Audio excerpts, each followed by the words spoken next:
के लोग अब पाकिस्तान को बर्दाश्त नहीं करना चाहते। पाकिस्तान के कब्जे वाले कश्मीर में कई दिनों तक चले हिंसक प्रदर्शन ने शहबाज सरकार की चूलें हिला दी।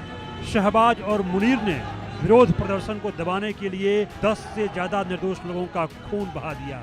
विरोध को दबाने के लिए पाकिस्तान की सरकार ने हर हथकंडा अपना लिया, लेकिन आंदोलनकारियों को पीछे नहीं हटा सके और आखिरकार शहबाज सरकार को झुकना पड़ा। आंदोलनकारियों की मांगे माननी पड़ी। पीओके में कई दिनों से जारी जन आंदोलन थम गया है।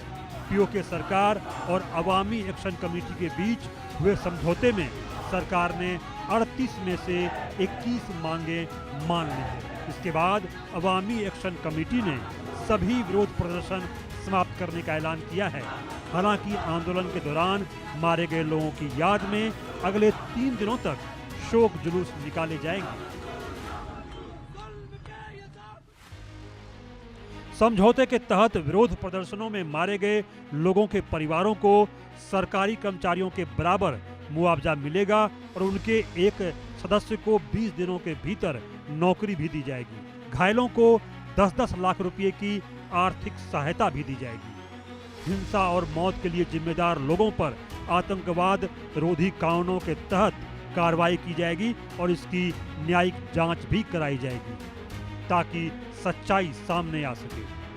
Pakistan Kashmir public action committee के अध्यक्ष शौकत नवाज मीर ने कहा कि अधिकतर चीजें अचीव कर ली गई हैं। पीओके के लोग संतुष्ट हैं क्योंकि उनकी मेहनत रंग लाई है। वे लोग कामयाब हुए हैं।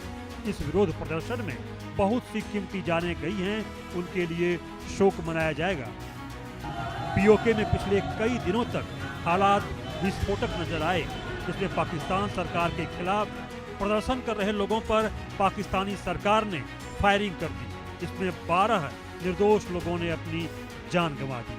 जान गंवाने वाले लोगों का कसूर बस इतना है कि ये लोग पानी, बिजली, आटा, चावल जैसी बुनियादी चीजों में सब्सिडी, टैक्स में राहत जैसे मुद्दों पर अपनी आवाज बुलंद कर रहे थे। 12 लोगों की मौत के अलावा सुरक्षा बलों की फायरिंग में 100 से ज्यादा लोग घायल भी हुए। पाकिस्तान और पीओके के लोगों के बीच हुई जोरदार झड़प के बाद गुस्सा प्रदर्शनकारियों ने पुलिस वैन और बुलडोजर को आग के हवाले कर दिया। वहीं विरोध थमता नहीं देखकर और अपनी कुर्सी पर मंडरा रहे संकट के बादलों को देखते हुए शहबाज सरकार ने आंदोलनकारियों के आगे घुटने टेक दिए और उनकी मांगों पर मुहर लगा दी। वहीं भारतीय विदेश मंत्रालय ने पाकिस्तान अधिकृत कश्मीर में हो रहे विरोध प्रदर्शनों और पाकिस्तान बलों की बर्बरता पर कड़ा रुख अपनाया है।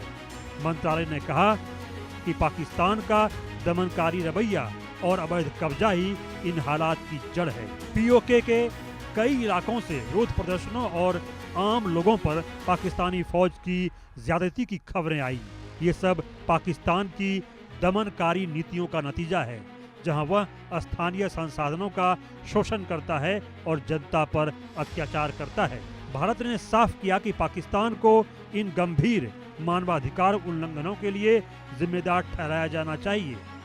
मंत्रालय ने कहा कि पीओके पर पाकिस्तान का कब्जा पूरी तरह जबरन और गैर कानूनी है और वहां लोगों की आवाज को दबाने की उसकी कोशिश दुनिया के सामने उजागर हो रही है। इसी बीच भारतीय सेना प्रमुख जनरल उपेंद्र द्विवेदी ने पाकिस्तान को कड़ा मैसेज देते हुए चेतावनी दी कि पाकिस्तान आतंक पर लगाम लगाए, वरना अंजाम भुगतने के लिए तैयार हो जाए। भले ही पाकिस्तान इस बात को न माने, पर हकीकत यही है कि पीओके गंभीर राजनीतिक और नागरिक संकट से जूझता रहा है, अनदेखी का शिकार रहा है। यही वजह है कि पाकिस्तान सरकार के रवैये से नाराज होकर एक बड़ा तबका भारत से जुड़ना चाहता है। तभी तो रक्षा मंत्री राजनाथ सिंह भी कई बार कह चुके हैं। अब एक बात चलती है बार बार, कांग्रेस के लोग कहते हैं पाक occupied Kashmir PoK PoK PoK. बहनों भाइयों, 3 साल पहले ही रक्षा मंत्री के रूप में देश की सेना के जवानों अधिकारियों को संबोधित करते हुए मैंने कहा पीओके के बारे में हमें चिंता करने की कोई जरूरत नहीं है। पीओके में ऐसे हालात बनते जा रहे हैं वहां की पाकिस्तान की सरकार के कारण कि कुछ देर में पीओके के लोग ही मांग करेंगे कि हम भारत के साथ जाना चाहते हैं। और आपने देखा होगा कि उसके 1 साल 1.5 साल के बाद पाक अधिकृत कश्मीर पीओके से यह आवाज उठ रही है कि हम पाकिस्तान के साथ नहीं रहना चाहते। यदि हमारी बात गलत है कोई प्रमाणित कर दे।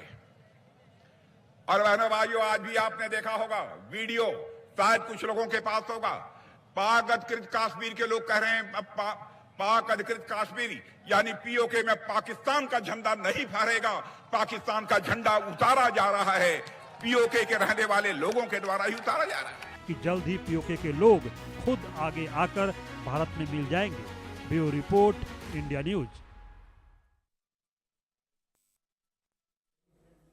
पीओके में पिछले कुछ दिनों से जो हालात थे, जो तस्वीरें आप मेरे साथ इस वक्त लगातार यहां पर देख रहे हैं, ये तस्वीरें पाकिस्तान की